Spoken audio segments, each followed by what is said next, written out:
Welcome to Front Office Pros. Today, we're going to be talking about the basics of a Dynasty salary cap fantasy football league. You might not know what that is. Well, we're here to tell you some different intricacies of these type of leagues and how you can start doing them today. Hike! So, the first thing that we should be talking about that is probably the most difficult thing is how do you start one up? And that's probably the biggest question. So, whether you have an existing Dynasty league and you want to convert it over, is it easier? Is there a way to do that, Joe, or is it better just to do a startup? And if you were to do a startup, how could you even determine the different values? What's the best way to handle this? Yeah, I mean, I think probably the best way would just to be, go right into a startup draft. And I know when we started up ours, we, did an auction style draft, and you won those players. And then in the following year, like if you wanted to keep them and get them under contract, you'd have to figure out how to re-sign them after that. And obviously, what goes along, another thing goes along in that is deciding, what your overall salary cap number is going to be. I know we're going to hit on that later here. But I think, a startup auction is probably one of the more easy ways to go ahead and get a league like this started. Yeah, I mean, there are not a lot of options out there that really go into detail that could help assist you. But something that you could do that's a little bit more simplistic is, what Joe was saying. I think having an auction league at the start and all you would determine all those values based on those players. And at the end of the season, if you wanted to say, hey, well, what happens with these players?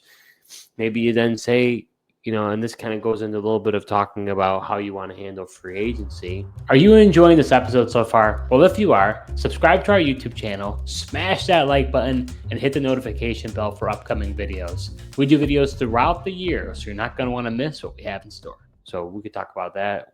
How would you handle a free agency? Because that's the big difference, right? In Dynasty Leagues, you're going to keep these guys indefinitely. You don't have to move them.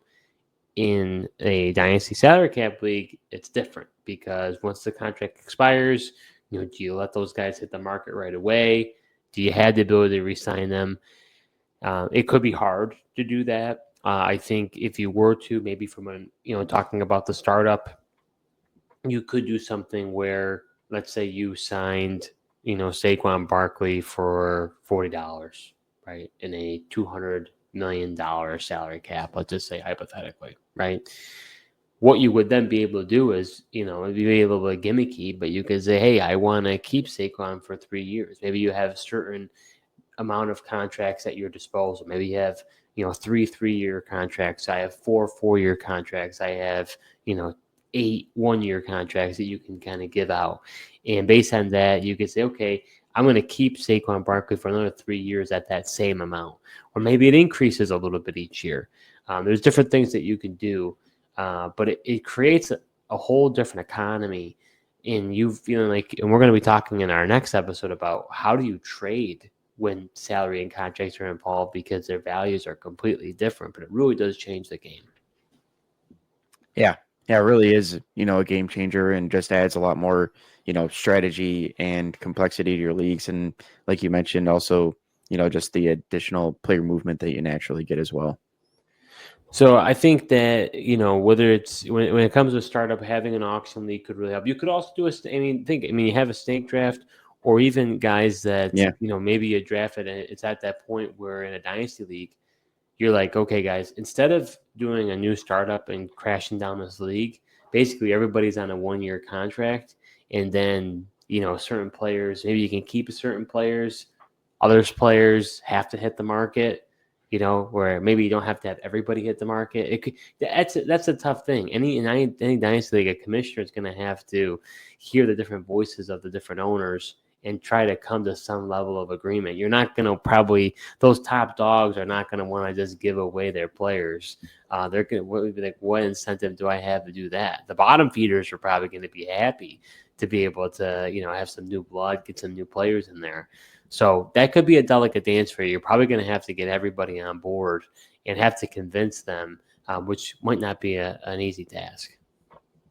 Yeah, no, might not be an easy task. I mean, I think, something like you allow a couple of players to be kept or something like that, and along with the draft is probably the simplest way, just because unless you're gonna like do your own spreadsheets and stuff, it's going to be hard for you to kind of convert what you already have to another league and then add in the elements of salary caps and contracts as well. I mean, there's just different ways to do it. I mean, you could even have it where, every pick that you have in a round costs. I mean, this would be something more spreadsheet wise. You're not going to find this on a site, but let's say you have a 12-team league, and you could say, hey, the number one pick in the draft is going to be $45 million. The next pick is going to be $44 million. The next pick after that, and the third pick is going to be $43 million. But you could kind of determine, hey, based on that pick, whatever you select for that player, that's the amount of money that player is going to be worth. And then maybe you say, hey, for first round picks, they're going to be 4-year deals. For second, third, fourth round picks, they're going to be 3-year deals. For fifth, sixth, seventh. So right, you could do something again. It may be more manual for you to do it, and you have to there's not a lot out there to kind of figure out how to do this, but there are different ways to kind of slice this thing to incorporate a salary cap into your leagues. Yeah, definitely. I mean, I personally like the auction option. Just not only do we prefer that in general, it just is the more fun, but I think it also is like interesting because essentially your entire league is setting the market value for these players right off the bat and what they're really worth, because you have to compete with your league mates in order to, win these players. Yeah, I mean, I definitely, if someone were to ask from a simplistic standpoint with the options that are available, I would suggest that you do an auction league. I'm with Joe on that. I think that, having an auction, if Joe and I are bidding back and forth, we both want Justin Jefferson. Now he goes up to $60, where in the other version, if we had a set price per pick, and I've got the 9th pick, I may never have a chance at getting Justin Jefferson because either I could try to trade ahead and I won't be able to do it. So, that could be, really difficult when you put that into play. Let's talk about it now. Look at the rookie wage scale, right? So a lot of times in Dynasty Leagues, what you'll see, depending on when you do the startup draft, maybe they'll have a kicker or a defense that they're using as a placeholder to say that, hey, by me drafting, this kicker, whoever it is, doesn't really matter. That's telling the league that now I have the 101 for the upcoming draft class. So how do you determine their, value? And you could, whether it be in an auction league where you could determine that and say that's going to be what the 101's worth. It could be hey, this based on you having the 12th pick in the draft, you're the last team, you're going to automatically get the 101. And then you have to determine a rookie wage scale. What does that rookie wage scale look like? You're going to have to make that same type of decision that you would if you did the stake draft 1 through 12 and however many rounds, and kind of determine what the salary price is for each of those picks. I think it can be done. The auction league, I think I like it better. But for those who haven't done an auction, don't think that you can't do a dynasty salary cap league because, well, I've never done an auction league before. So, maybe you don't feel comfortable or you feel like, you would be, fish out of water. I can't do that. Well, you could still do it. Just do it with a stake draft. Just have, based on the different picks, what the cost will be and what the rookie wage scale will be. Yeah, that makes sense. I mean, like you mentioned, there's multiple ways to get this thing done, and it can all be done by preference of your league. If you like auction, don't like auction, prefer snake drafts. But yeah, I think what we've learned with the rookie wage scale as well is just try to keep things on the cheaper side. I know, as we first started, we had rookie wage scales and they were pretty competitive, and the early rounds were pretty hefty, and found, teams weren't necessarily liking the fact that they had to pay so much money for the rookies. So we've kind of learned over the years to kind of reduce the amount of money that the rookies have, so they kind of are on the cheaper end and easier to get onto your roster. Yeah, you don't want it to be a situation where it's like, I don't want my first round pick because of how much money it's going to be. That's the problem. Exactly. And we kind of ran into that problem and realized we had to adjust that. So, well, and honestly, like my suggestion too is like, if again, because there's not a lot out there on the topic, give yourself some flexibility. Over the course of the years that we've been doing it, we've made various changes. It's not the same league that it was back 6 years ago. You got to be open to saying like, okay, this didn't work. We got to make a change on this. We can't keep this the same way. And the rookie wage scale is one of those things that we continue to iterate and make it better over time. Yeah, when you're doing a new league like this, I mean, commissioner, you got to have a good commissioner, and then the league mates got to stay flexible and just know this thing is a lot of it's just trial and error and trying to figure out what's going to work best and kind of what everyone likes as well.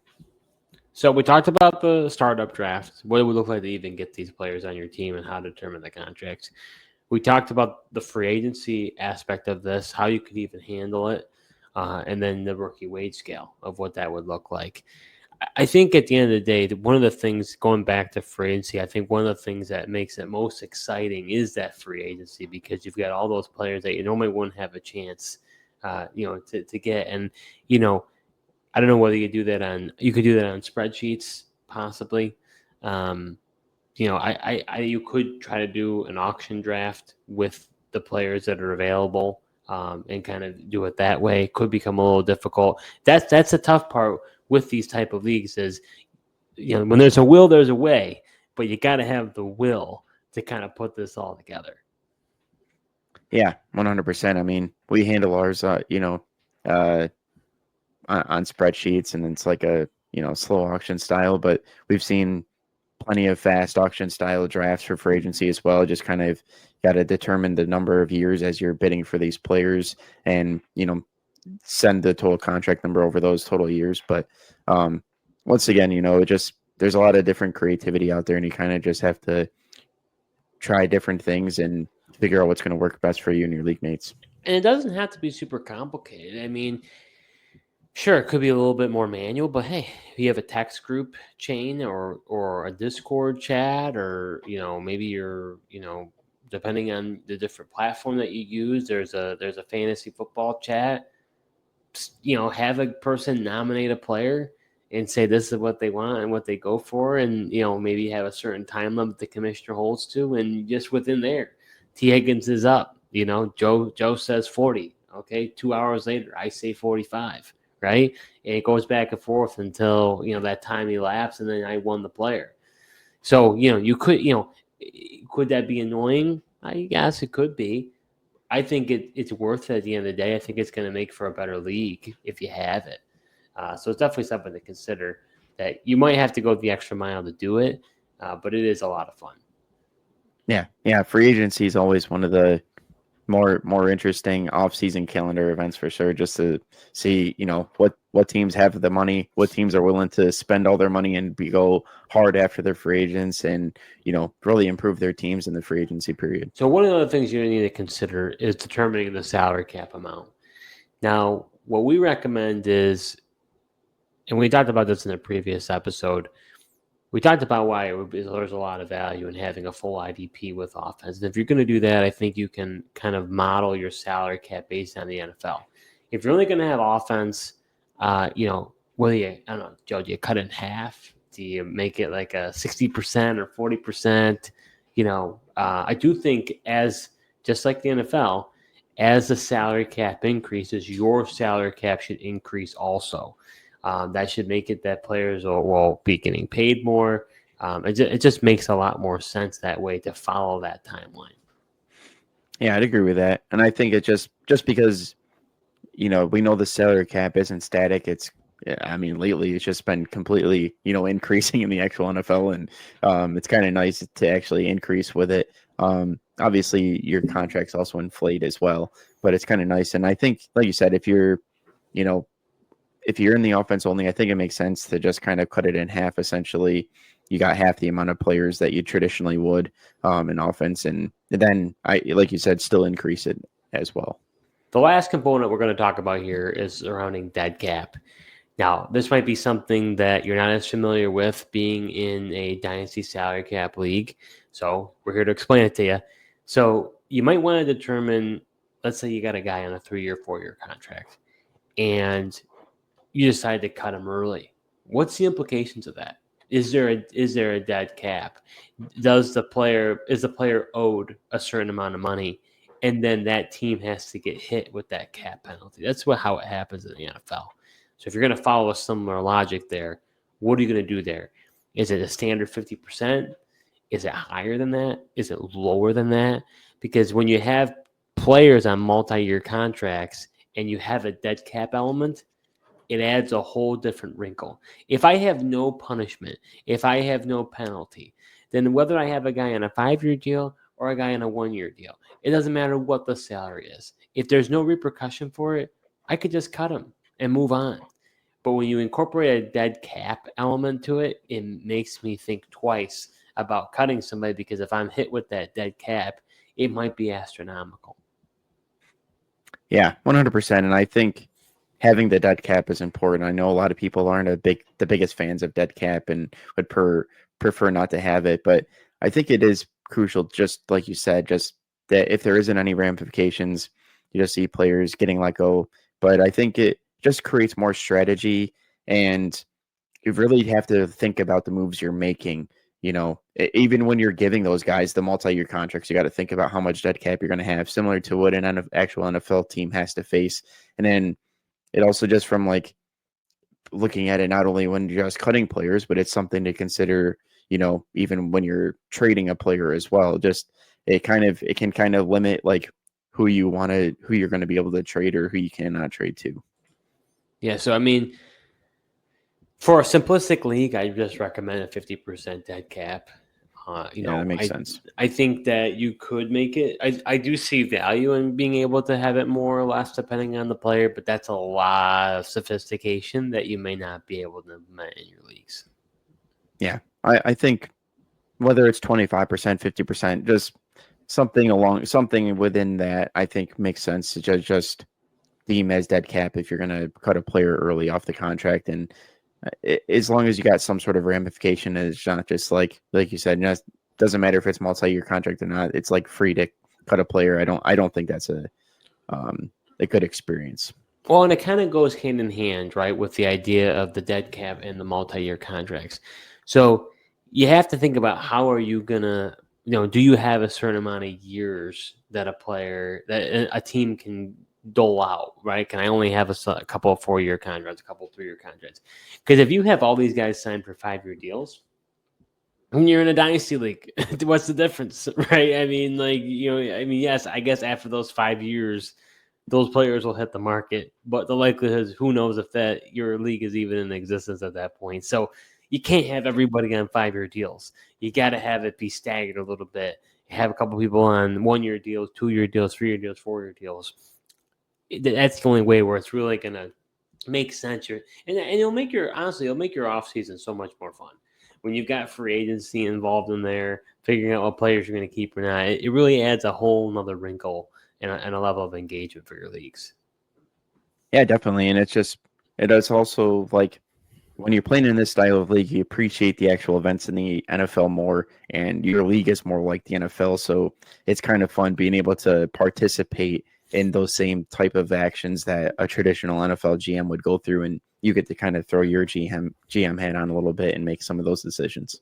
Oh, absolutely. I mean, just think about like whether you had a guy like Russell Wilson who signed that huge contract with the Broncos, and whether you had him for, someone had him for a long contract and now he's no longer there, and, where is he going to go? That changes how you view things, right?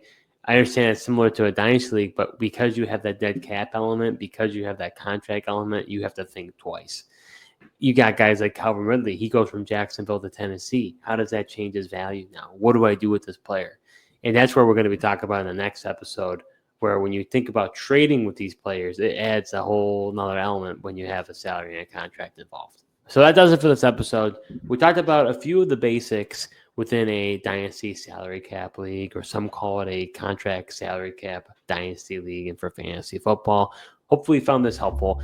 And if you're listening or watching this and you're like, this would be really cool, I really like to do it, but honestly, I need some help, I don't know where to start, feel free to reach out to us. This is something that we're passionate about, something that we really enjoy doing. If there's any way we can help you, we're glad to be able to help you. Reach out to us, either leaving a comment or reach out to us on X. We'd be happy to support. Thank you so much for tuning in, and until next time.